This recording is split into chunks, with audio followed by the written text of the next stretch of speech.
Hi Pisces! This is Pisces Hub. Welcome to my channel. So for today's video, gagawa tayo ng daily reading for Pisces para sa araw na ito. Okay, so gamitin natin itong The Mystic Red Rose Oracle Cards. Alamin natin kung ano yung mga posibleng mangyari, mga gabay mensahe ng ating Oracle Cards for Pisces para sa araw na ito. Okay, Pisces, this is a timeless reading po. Okay, so kahit anong araw, buwan, taon mo to napanood, basta tugma sa'yo, take mo lang. Pag hindi, wag pong ipilit. Okay, so reminder lang po na ito ay general reading, Pisces. So, pwede pong mag-resonate sa'yo, pwede pong hindi, okay? And again, timeless reading po ito. And welcome po ang lahat ng gender, babae, lalaki, LGBT, ay pwede po sa feminine or masculine energy, okay? Take mo lang kung kanino mag-resonate. Pwede po ito sa lahat, okay? Alamin natin kung ano yung mga posibleng mangyari for Pisces para sa araw na ito. Mga gabay mensahe, mga posibleng mangyari for Pisces para sa araw na ito. Ano po yung mga posibleng mangyari po for Pisces? Okay. Partying, time with friends, having fun, happily single, living in a moment. So, pwedeng, you're just living your life, Pisces, okay? Kumbaga, ine-enjoy mo lang yung buhay mo, nag-e-enjoy ka, pwedeng may party na nagaganap, okay? Or pwedeng magpapaparty ka, Pisces, pwedeng ngayon na holiday season na, so pwedeng mayroong mga party-party dyan, okay? Kasama yung mga taong mahal mo sa buhay, yung mga kaibigan, company, workers, workmates, okay? Or pwedeng you're single right now, you're just living in a moment, kumbaga, okay? And that's so good, masaya yun. Masaya na maging masaya, Pisces. Okay? So, ano pa po yung mga posibleng mangyari po for Pisces sa araw na ito? Oh, wow! There's a date. Okay. Get back out there, meeting someone new, setting a date online. Okay? So, pwedeng merong party na merong connection sa date. Okay? Na you're getting get back out there or trying your luck again, Pisces, okay? Pwedeng meron kang date na nag-aabang sa'yo or ikaw yung gusto makipag-date sa taong to, okay? And, I think you're ready for this new love na nandito, Pisces, okay? So, ano pa po? Ano pa yung mga posibleng mangyari po for Pisces para sa dating na ito, okay? Ano pa po yung mga posibleng mangyari po for Pisces? Oh, okay. Okay. So, meron tayo ditong wedding rings, but nasundan siya, pasensya na sa background noises, nasundan siya ng heartbroken card. Okay, so pwedeng meron kang pwedeng you're divorced, Pisces, okay? Pero sa Pilipinas kasi walang divorce pa. So, pwedeng siguro separation pa lang muna. Pwede pong ganon, okay? Kasi meron tayo ditong wedding rings. At the same time, there's a heartbroken card right here na nasa likod lang niya, okay? So, you're trying your best to overcome this heartbroken na merong connection sa wedding ring. Kung hindi naman kayo kasal, pwedeng ikaw ay nanggaling sa long-term commitment, Pisces. Pwedeng almost kayong ikasal ng taong yun, okay? So, you're ready. Feel ko you're ready to go back out there, have some fun, okay? And there's a possible na dating or new, getting back together. Oh, bakit getting back together? Ba't ko nasabi yun? Okay, so, pwedeng gusto nyong itry ulit ng taong dinidil mo, Pisces. Although meron tayo ditong date na meeting someone new. Pero sinabi ko kanina, bigla ko siyang nasabi. Although hindi yun yung dapat kong sabihin, Pisces. Na kumbaga, there's a big possibility na magko-connect. Pwede magkikita kayo ng ex mo, Pisces. Pasensya na sa naririnig nyo, okay? So, posibleng meron kang gagawin or pupuntahang party and magkikita kayo ng ex mo and alam mo yon, merong spark ulit, okay? So, oh. Pero kung hindi naman ganon, you're trying to overcome or pwedeng you are already healed to this heartbroken na merong connection sa wedding ring, Pisces, and you are ready to meet someone new. Okay? Okay, so kuha tayo ng mga tarot cards. Alamin natin kung ano pa yung mga konektado for Pisces sa reading natin ngayon, okay? Shuffle muna natin to, Pisces. Saglit lang po. So, ano po yung mga posibleng mangyari po for Pisces regarding with this new love, new date? Kung hindi naman to new, as I said kanina, pwedeng rekindle, okay? Reconciliation, bring back the spark, okay? Pwede pong ganun, okay? So, ano pa? Ano pa yung mga posibleng mangyari for Pisces regarding with this love in the air sa ating reading ngayon? Oh, Page of Cups. Nakikita nyo, Pisces, meron tayo ditong cup, okay, glass. And yung glass niya is merong lamang fish. So, ibig sabihin, there's something na pang long term. It is something like there's a potential in this situation, in this date na mangyayari, Pisces. Meron siyang laman, meron siyang, potential talaga for you to this person na maging seryoso sa, kumbaga, papasok na relasyon, okay? So, maganda siya actually, ano. So, pwedeng you are dealing with someone na young energy or pwedeng ikaw yung mas bata kasi meron tayo ditong page. Okay, so, ano pa? Ano pa po? Oh, death. Okay.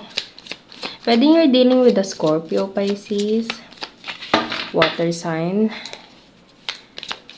Ano pa po? Sige pa. Ano po itong death na ito?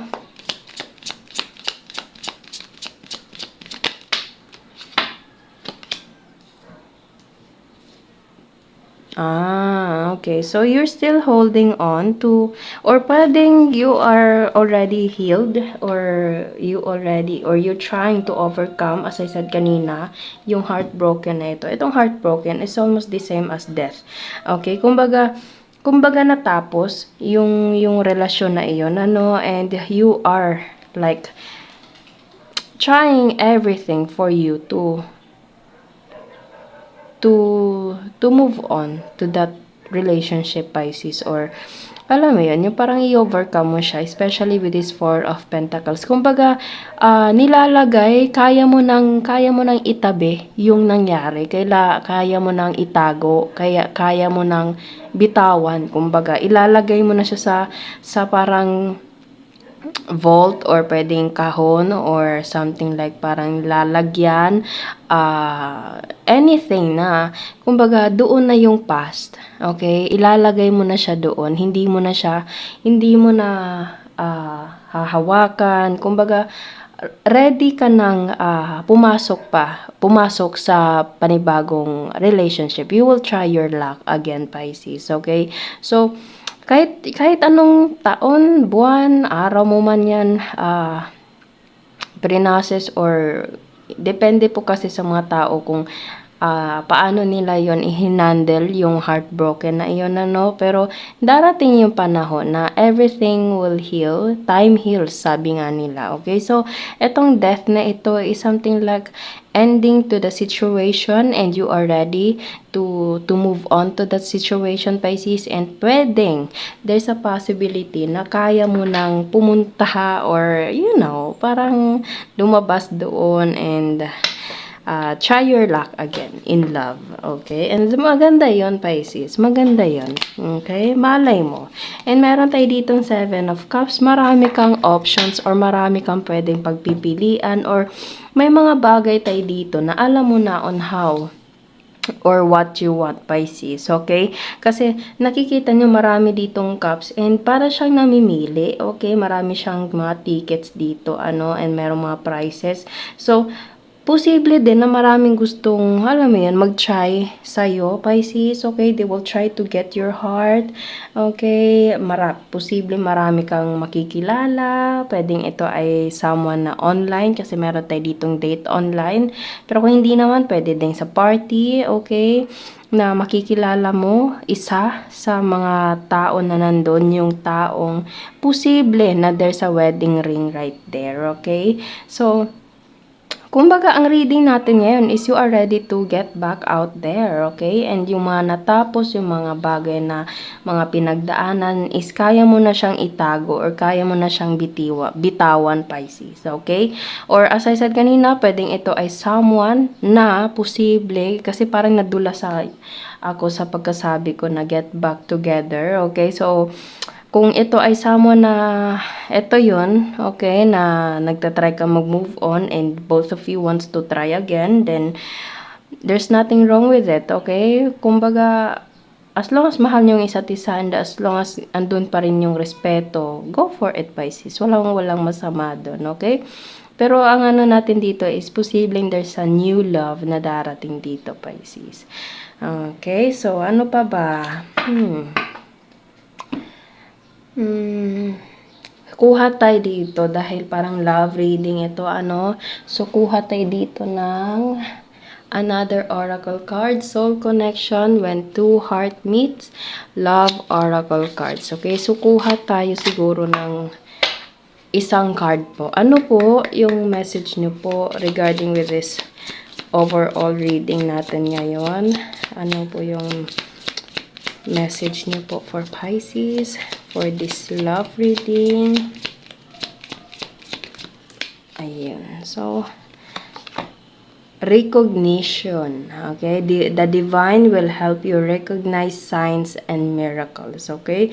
So, pwedeng merong recognition, merong mga senyales, may mga signs, may mga binibigay na mga signs ang divine spirit, si universe, okay, about this love right here. Okay, so pwedeng meron kang natatanggap or nakikitang mga signs, Pisces, like mga angel numbers, may mga kunwari mga butterflies, flower, yung parang ganun. Okay, so parang merong realization or something like, I will try again. Pwede pong ganun, okay? So, walang masama or pwedeng nangihingi ka ng sign, Pisces, kung tatanggapin mo ba ulit itong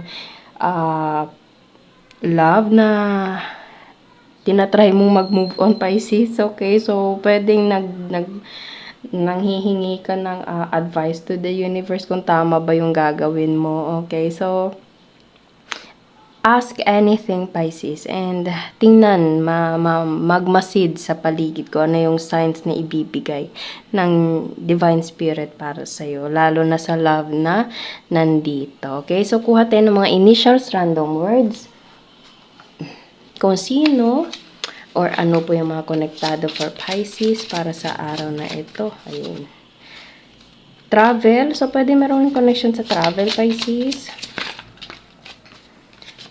Calls online. Ayan, meron tayo ditong online. Tapos, ito, calls online. Phone. T. Pwede mahilig kayo sa T. Travel. Ano pa po? X.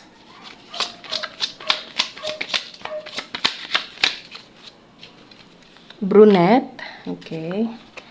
Country. Oh, pwedeng travel another country, Pisces. There's a T and M.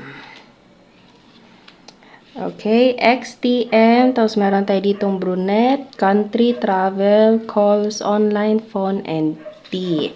Okay, so yun po ang ating reading for Pisces para sa araw na ito. Naway nag-resonate at naway nagustuhan nyo po. Huwag niyo po sanang kalimutan na mag-like at mag-subscribe po sa ating channel and click the bell button, Pisces, para ma-notify po kayo sa next videos na i-upload natin. Okay, so thank you, Pisces, and God bless!